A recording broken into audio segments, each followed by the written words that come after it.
स्त्री मानकर एही पांचटी भूल स्वामी को बर्बाद करी देइथाए। आसंतु जानिबा केउ पांचटी भूल स्त्री माने कले स्वामी माने बर्बाद होई जाइथांती। जानिबा पूर्वरु महादेवंक भक्तगण चैनल टी को सब्सक्राइब करी वीडियो को लाइक निहाती करंतु। तो प्रथम भूलटी हेउची स्त्री लोक माने डेरी रे उठिबा।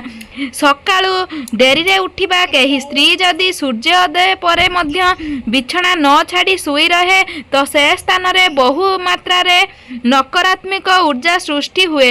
एमिति की कुहा जाए जे डेरी रे उठुतबा स्त्री मानक स्वामी को सर्वदा दुर्भाग्यर शिकार हेबाकू पड़ी थाए। रात्रि काल रे सोईबा समय रे चुट्टी खुला करी सोईबा। जेउ स्त्री लोक माने राति रे सोईबा समय रे केस खुला करी सुअंती सेठारे माँ लक्ष्मी रुष्ट होई थांती ओ घर को नकारात्मक शक्ति प्रवेश करी थाए। स्वामींकर सौभाग्य उपरे दुर्भाग्य पड़िए आउ पूरा दिन बेकार हो जाए। सेथिपाई स्त्री को सर्वदा सूर्योदय पूर्वर ही उठिबा उचित। सबु बेले राति रे सोईबा समय रे चुट्टी बांधी सोईबा उचित। आपण माने केबे भी चुट्टी खुला करी सुअंतु नाही। एहा द्वारा नकारात्मक शक्ति प्रवेश करी थाए।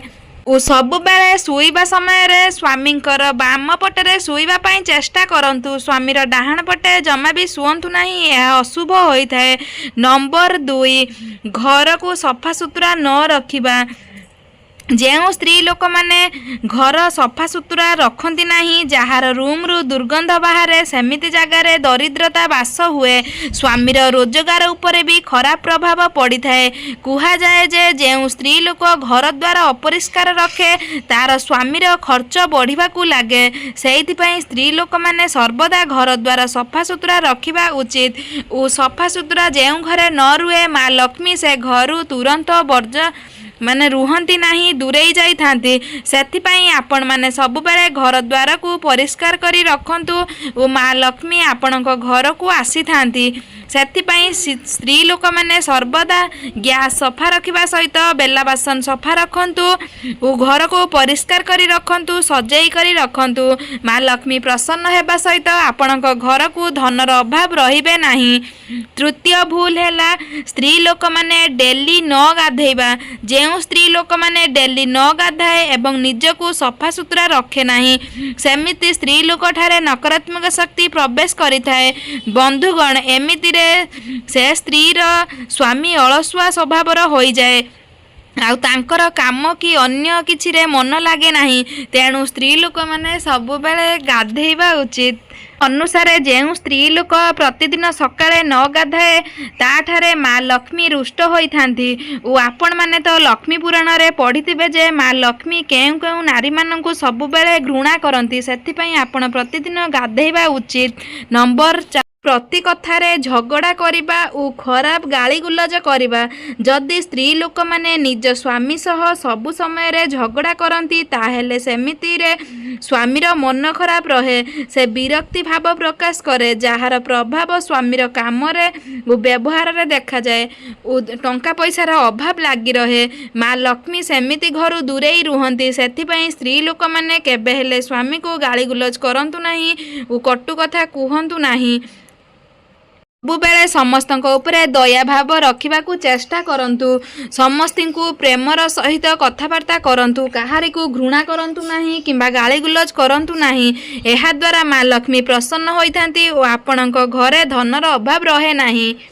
ओ स्वामी माने मध्य दीर्घायु हेबा सहित सेमानकर आयुर वृद्धि हुए खुशी रे मध्य रही थांती। नंबर 5 भूल हेउची खाद्य परसिबा भेदभाव करिबा। जदि केही स्त्री लोक निज स्वामी को खुशी और प्रसन्न मन रे खाद्य परिवेशन न करे तो ता स्वामीर बर्बादी सही दिन ठारू आरंभ हुए। आउ हाँ बंधुगण खाइबा पूर्वरु हाथ गोड़ भलरे धोइबा परे खाद्य खाइबा उचित। खाद्य खाइबा समय रे केबे हेले खाद्य तळे पकांतु नाही ओ खाइबा पूर्वरु अन्नपूर्णांकर धन्यवाद करी खाइबा उचित। कारण भगवान को दयारु ही आपण मानकु खाद्य मिली थाए। सेथिपई प्रथमे भगवान को प्रणाम करी खाद्य खाआंतु। नंबर 6 भूल हेउची प्रतिदिन ठाकुर पूजा न करिबा। विवाहित स्त्री लोक माने प्रतिदिन सकाळु घरे प्रथमे ठाकुर पूजा करबा उचित। तापरे जाई अन्य काम करबा उचित।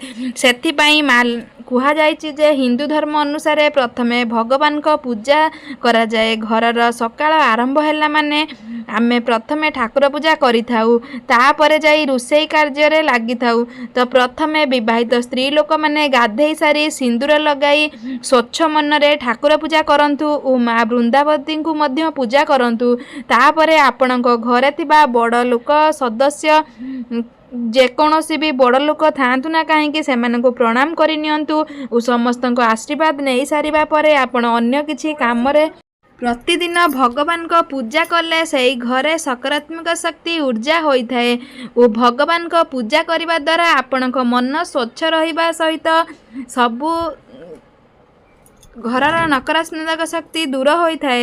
ନମ୍ବର 6 ହେଉଛି ଘର ଭିତରେ ନଖ କାଟିବା। ସ୍ତ୍ରୀ ଲୋକମାନେ ହେଉ କିମ୍ବା ପୁରୁଷ ଲୋକମାନେ ଘର ଭିତରେ ବସି ନଖ ଚୁଟି କାଟନ୍ତୁ ନାହିଁ। ନଖ ଓ ଚୁଟି କାଟିବା ଦ୍ୱାରା ସେଠାରେ ମା ଲକ୍ଷ୍ମୀ ଦୂରେଇ ରହିଥାନ୍ତି।